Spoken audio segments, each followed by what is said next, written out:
Hello, kumusta po? Magandang araw sa inyong lahat. Pag-usapan natin ngayon yung interim release ng dating Pangulong Duterte. Ako, mukhang mahina po ang mahina ang laban nila ngayon dun sa request na interim release. Unang-una, sabi nila dati meron ng bansa na handang pumupkop, and then sabi ng abogado nila malapit lang daw dun sa The Hague. Diba? So most likely, nasa Europe lang talaga. Baka baka pinakamalayo UK, and then Germany, 'di ba? France, Belgium.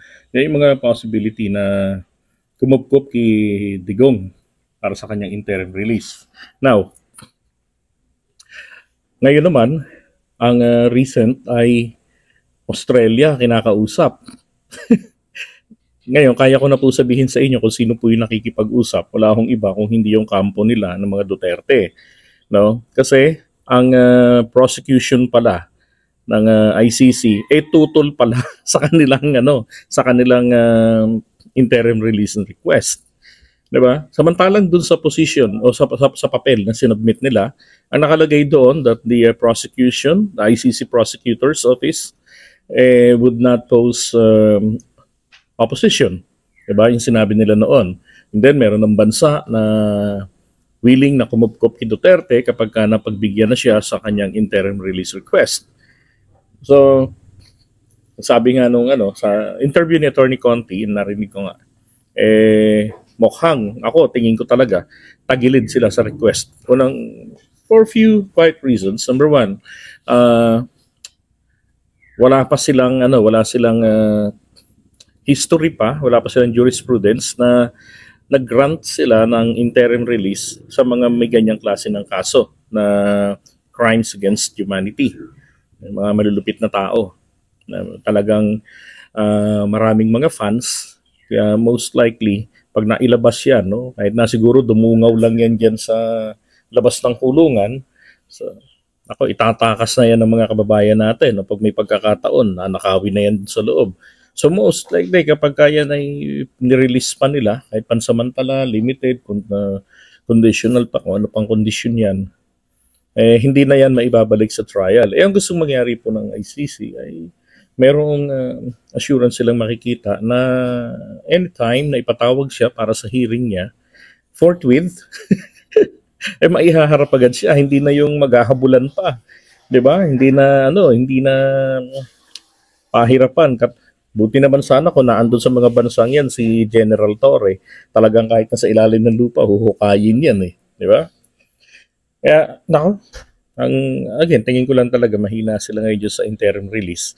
Ano na lang ito, ang ginagawa nila sa atin, pagmamind conditioning, and then expectant sila na hindi magagrant, and then ibabato nila ang sisi na naman sa gobyerno.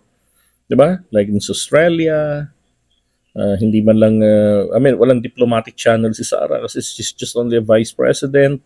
She can't make decision on behalf of the president dahil hindi siya bahagi ng cabinet at wala siyang kinalaman sa foreign affairs department. Diba? Wala. It's just like an ordinary government employee except that nasa 300,000 mahigit ang kanyang sahod buwan-buwan. 345,000 pesos yata buwan-buwan ang sahod niya, with some privileges pa, being a vice president. Ay, nako. Ano pa bang magandang sa mga to? Ano pa makikita ng mga Pilipino sa mga to? Puro na lamang sila pag-fake news. Diba? Puro pag-atake sa ating pamahalaan. Grabe ang kaplastikan. Ganoon mo yung immoralidad ng tatay nila. Diyos ko po. Talagang wala man lang kumundi na. Diba? Kanyang nangyari, kanya-kanyang kampihan. Diba naman nangyari sa mga magkakapatid na to? Paano ba to pinalaki ng magulang nila? Baliktad ang tubo ng mundo Diba? So, yun lang update ko sa inyo dyan sa interim release nila. Malabo hong mapagbigyan si dating Pangulong Duterte. Kasi mismo yung prosecution, tumututol naman pala. Now, paalala ko lang pala, yung sinasabi na Duterte would not continue to commit crimes, hindi po yun pag-amin. Linawin ko lang baka may magalit na naman. Hindi po yan pag-amin, nandun po yan sa Rome Statute nakalimutan ko lang yung article niyan. Nasa bahay kasi yung computer ko. Nandito ko ngayon sa probinsya. Isa yan sa mga kondisyones, no, na kung bakit kinakailangan na nandoon siya sa para pagka nabigyan ng interim release, magkakaroon ng assurance that he would not continue to commit crimes. So napilitan po talaga silang sumang-ayon doon sa sentence na yan. Pero kahit na ino-oppose nila yan, diba? Pero ganun pa man, wala naman kututusin, wala naman bearing yun because that's against his will. Kailangan lang talaga nilang mang-uto ng ng ICC para mapagbigyan sa interim release. Ganon. Because there's no way for them to tell the ICC na he's not going to continue committing crimes. Kasi nga nung hindi pa siya nananalo uli pagka-mayor, ang sabi niya, pagka manalo siya pagka-mayor, makaupo uli, then he will double the killing incidents in Davao City. Talagang, talagang sutil. Ay, nako. Kaya, good luck na lang. Yung kayabangan, nagkaroon ng katapat. Buti sana kung puro yabang lang Di ba? Ang nangyari, may katotohanan Kasi siya mismo talaga naman ang nag-aamin-amin ng mga pinagagagawa niya. Good luck. Diba? So, dapat, continue to, trial na. Harapin na nila yan sa September. Wag nang marami pag-cheche-bureche. Diba? Na pang-delay pa. Tingin ko naman hindi ubra ang delay diyan sa ICC. Kasi sila mismo, sarili nila talagang isang malaking delay rin 'Di ba? Tagal nilang makatapos ng paglilitis. Then dito rin naman sa impeachment. Dito ang sadya talagang maraming mga pandidelay na pwedeng gawin sa impeachment dito sa Pilipinas. Impeachment laban kay Vice President Sara Duterte. Diba? Kailan nga lang, 'di ba, sumagot sila doon. Mahirap malaman sa mga to ang katotohanan kasi parang iba yung sinasabi, diba? Tapos iba yung katotohanan. Nagsisinungaling ba? Well, magkaiba 'Di ba? Inconsistent. Yun nga lang sa interim release request nila. Hindi raw nag-o-oppose ang prosecution. Isang malaki pa lang kasinungalingan kasi nag-o-oppose. So, basahin nyo. Di ba? Nag-o-oppose naman pala yung prosecution. Kaya ngayon, numanda sila. That is another thing na kailangan nilang i-explain once nandun na sila sa trial proper. Di ba? Na bakit nyo, fake news ang prosecution ng ICC. Kaya pala sabi ni Attorney Conti dyan, ay para naman akong binuhusan ng tubig na malamig.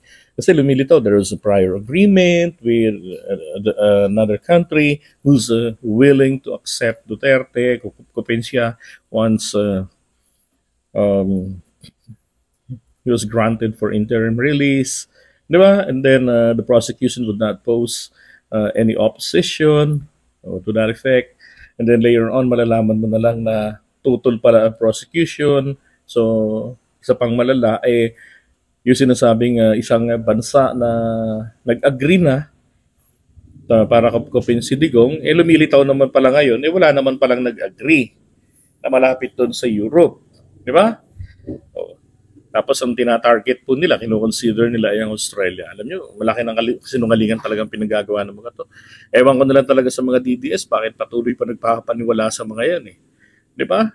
Ayun na lang. Tingnan natin kung walang kasalanan, di maabsuelto yan. Kung may kasalanan, di mabulok sa kulungan.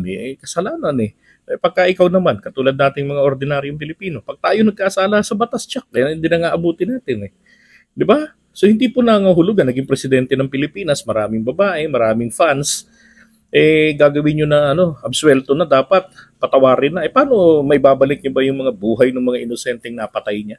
Ba naging biktima ni Digong? Yun ang sagutin nyo muna ng oo. At ibalik nyo sila sa kanilang mga pamilya. Yung mga adiktos, yan na natin yung napatay. Ang problema dun They deserve, di ba? Mapanira sila ng buhay ng tao. Pero yung akin ang naiinis dun, yung mga inosenteng nadamay, na hindi dapat nadamay kung ginawang maayos ang trabaho. Kung ginawang sistematiko. Kaya naman And look at what PBBM's doing. Di ba? Napuputol ang supply. Nahuhuli yung mga yung mga nagdadala, 'di ba? Tina-target nila, bagamat mahirap naman expected naman tagang mahirap mahuli yung mga drug lords na yung mga nasa top. Pero ang mahalaga tinatrabaho nila and then they were able to cut the supply chain. 'Di ba? Palagay ko kaya rin ho ganun, maraming mga politikong galit kay PBBM, ano? Baka kanila yung mga shipment ng Shabu. Alright, so sige, thank you ha. Magandang araw po sa inyo. Please don't forget to hit the like button and share nyo po itong ating content ngayong araw na to.